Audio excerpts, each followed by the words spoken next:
days are the most ridiculous snow and ice clothes I've ever seen growing up, based on my growing up of 18 or so years in Bangs, Texas. Move your green thing. Your dish. Move your dish. Look at our gloves.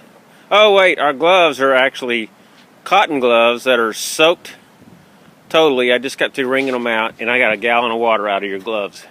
Not winter gloves. Here, pull these down over your ears. At least you got a toboggan on. That's amazing. That's amazing. Cover your ears.